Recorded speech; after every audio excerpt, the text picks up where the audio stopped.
in. It's a rocket start there on the outside for Zarco, but Quartararo is coming. The Aprilia of Aleix Espargaro leads then through turns 3 and turn 4. He's slightly wide though on the approach to turn 5. Surely is going to want to try and get to an Aleix Espargaro quickly here.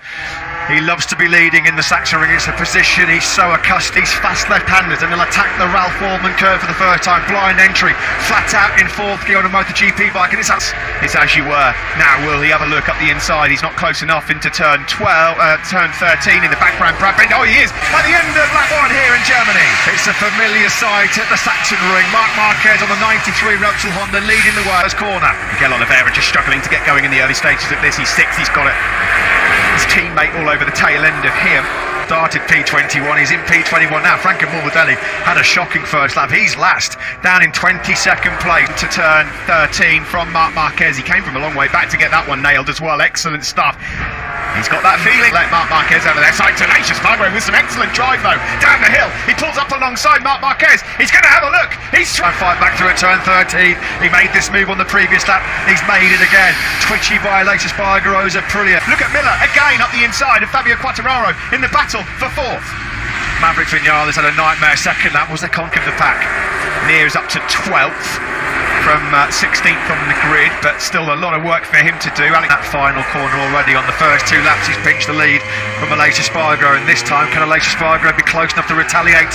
He had the fight for the podium and maybe even the win. Here comes Zarco then trying to find a way through, but it's that familiar sight out front. It's like rolling back corner because there was no way through for Aleix on the Aprilia down the hill into turn 12.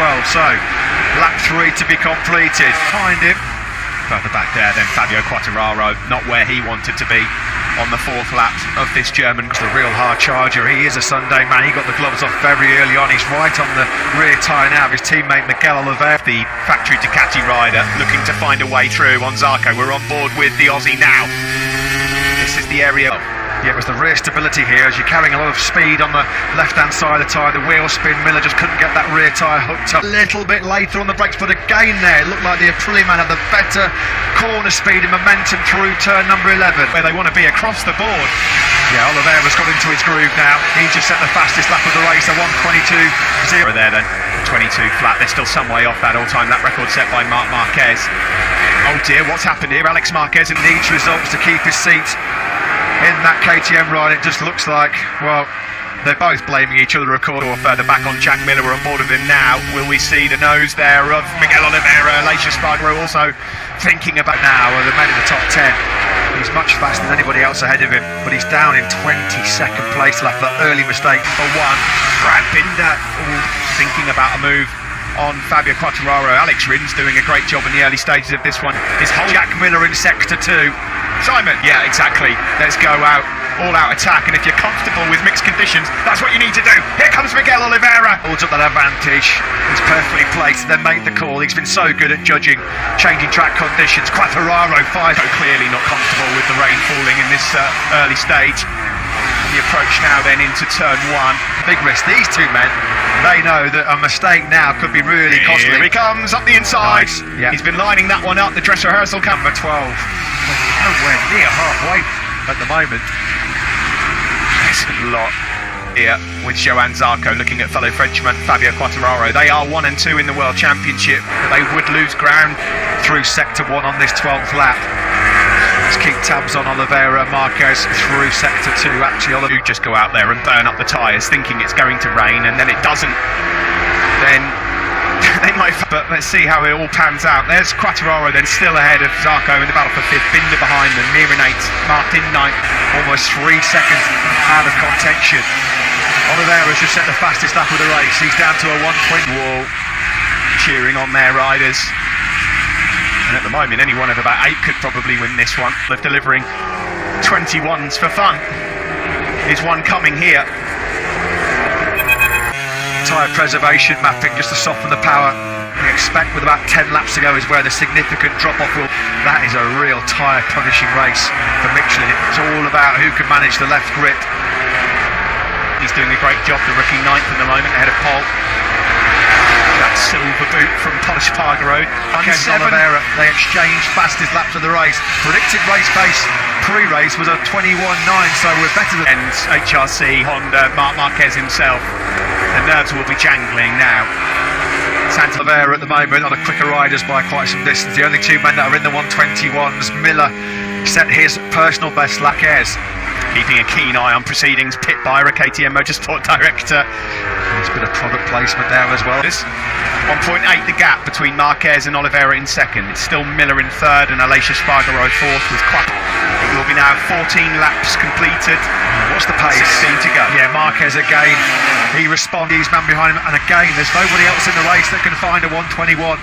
Miller and Aleix Espargaro and Fabio Quartararo. Be a lonely race though, won't it, for Marc Marquez? It would be some story. Oh, what a story it would be. But there's a long error. Just cannot get that gap down to under 1.7 seconds. There are two Yamaha men really struggling.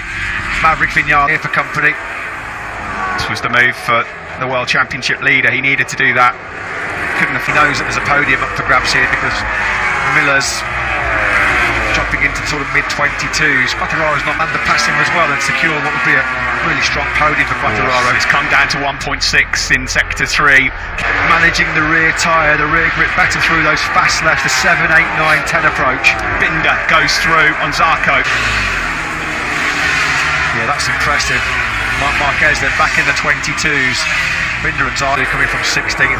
Enormous credit you should give to Mir on a track notoriously hard to overtake on. He's done a lot of work just to get out well. This gap at the front is going to come down now. I think Miguel Olivera is starting to get into his groove. It's the first time through at the moment, and this has happened for a couple of laps now. It's Pecco Bagnaia, but he's really paying dearly for that 10th place on the grid. Then comes Quartararo. He could see that Miller was struggling there on the exit of turn 11. Quartararo, the Frenchman, the championship leader, then is onto the podium. Again, across the line, the leaders come. It's a 21.9. It's 1.4 seconds between Marquez and Olivera. Just to go, so we're one lap away from where it's really all about tyre management and who's got the best grip for those last 10 laps. Quickest man on circuit right now, we keep mentioning it's Bagnaia. He was down to a lap and 3/4 of the Sachsenring circuit over. The only man that can beat Marc Marquez in this Grand Prix now is Marc Marquez himself, and when he's normally in these positions he gets the job done. His determination to come back, to compete. He worked so hard in that test in Catalonia. He wanted to be ready for this one. And what must be going through the minds of everybody connected to Marc Marquez? He has been through humus in Jerez last year. Nobody can imagine the mental and physical turmoil that this man has gone through over the last a fairy tale victory here in the Sachsenring. Alberto Puig looking on. He's had some tough times in the last few months. Marquez, he is going to remain the undisputed king of the Sachsenring. What a comeback, what a return. He's out, he is back, ladies and gentlemen, and still the king of the ring, Marc Marquez. It is 11, it is heaven for Marc Marquez. Can you believe it? He's done it now 11 years. Scenes. Incredible. Shout out to the KTM guys as well. They're second and fourth. The Repsol Alberto Puig as well. Remarkable. Honda were in their worst losing streak since returning to MotoGP. Moment for Marc Marquez. Can you believe it? You could 11 years in a row he's now won here.